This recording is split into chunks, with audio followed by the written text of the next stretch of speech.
voice audible to all of you? Yes. Om Purnamada Purnamidam Purnat Purnamudachyate Purnasya Purnamadaya Purnameva Vasistate.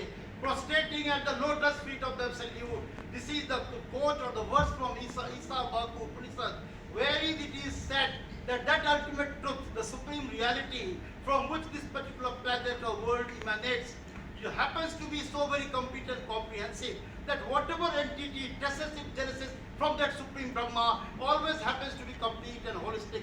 Prostrating at his lotus feet, I greet almost every single intellectual from the intelligentsia class of Bihar and across the country and even from abroad to grace this particular occasion. I very humbly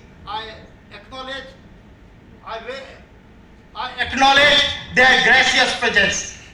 My dear august audience, my most important identity is I am an author of Yes, I Am Bihari, the globally acclaimed book, which was launched by Sri Nitish Kumarji along with all his cabinet minister. It was an unprecedented history in Bihar on the occasion of 2016 Bihar Divas, wherein I showcase the glory of Bihar at the global forum.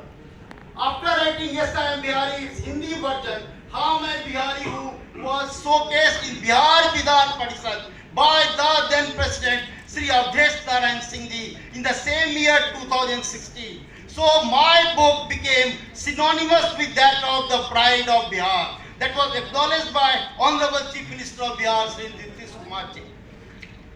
After having written Yes, I Am Bihari, my dear fellow, very, very esteemed audience, I happen to test my ancestry from the very, very Punya Bhumi of Mithila. So I come from that great land of Yagbal and Gargi. And today I have had the privilege of watching almost all the erudite women here who represent the beauty of Gargi, rather the manifestation of that sort of unparalleled erudition of that of great Gargi, who contested in a scholarly debate with great Yagbal millions of years ago in Jaipur, wherein, albeit for the first time, the glory of Brahma, the consciousness, in all its pristine form, was debated and discussed upon. So Gargi was the first erudite, woman on earth. And today, after beholding all this galaxy of erudite women, I could see the reincarnation or manifestation of that same Gargi here. My dear esteemed audience, I also wrote 2 living legends of Mithila to glorify Mithila at a global level. Rather, in 2027-28, when I will be writing the 3rd volume of the Living Legends of Mithila, I will be showcasing Mithila at Harvard, because I will be equaling the record of Kalhan's Raj Tarangani. Raj Tarangani was written in 3 volumes, and after writing this 3rd volume of the Living Legends of Mithila, I will be equaling Kalhan's Raj Tarangani. Because this is the first book written in the world wherein the writer visited India and Nepal to showcase or to glorify 25 great methods. Now coming to Buddha and Youth.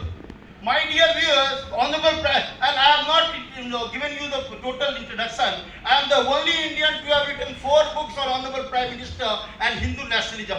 Hitherto, Mr. Modi had launched only my book in the vibrant Gujarat Education Summit way back in 2014, when RSS had given a clarion call of Ek Bharat Shresth Bharat. So Narendra Modi ji had launched only my book, Delhi Becon's Raga Purnamo, in 2014, Vibrant Gujarat Education Summit. Then I wrote The Making of Narendra Modi, Unmaking of Jawaharlal, after the abrogation of Article 370, as Honorable IAS Officer had just articulated here what is glorious presence in Kashmir. So I am the first writer, a pioneer writer to have written The Making of Narendra Modi, Unmaking of Jawaharlal.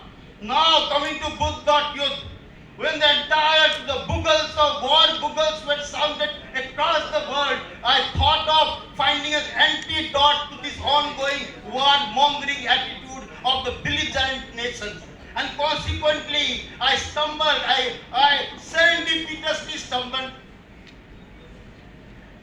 serendipitously stumbled upon goes, the Buddha, that is what Prime Minister spoke about him in the United Nations General Assembly, that India gave Buddha, not youth, to the entire world. So that has been the primary vision behind writing Tathagat Buddha, showcasing Buddha, not youth, as antidote to the entire world community. Thank you. Thank you. Thank you. Last, my latest book, that is Even If We Win the World, What Then?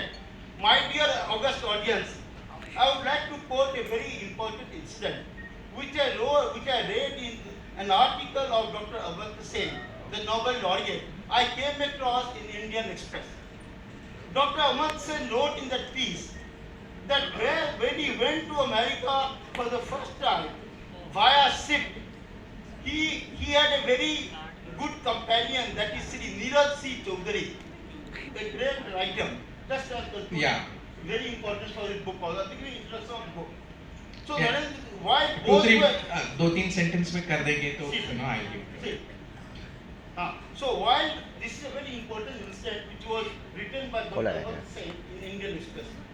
So while the conversation broke out between him and Neeraj C. Chaudhary, Dr. Amartya Sen never believed in the very concept of rebirth. Whereas Sri Neeraj C. Chaudhary, one of the greatest writers of the particular time and era, he unequivocally they succumb to or rather subscribe to the concept of Hinduism, that is the philosophy of rebirth. So Dr. said, while concluding his piece, rather by way of his denouement of the piece, he wrote that even though I don't believe in rebirth, but nevertheless, at this sad end of my life, I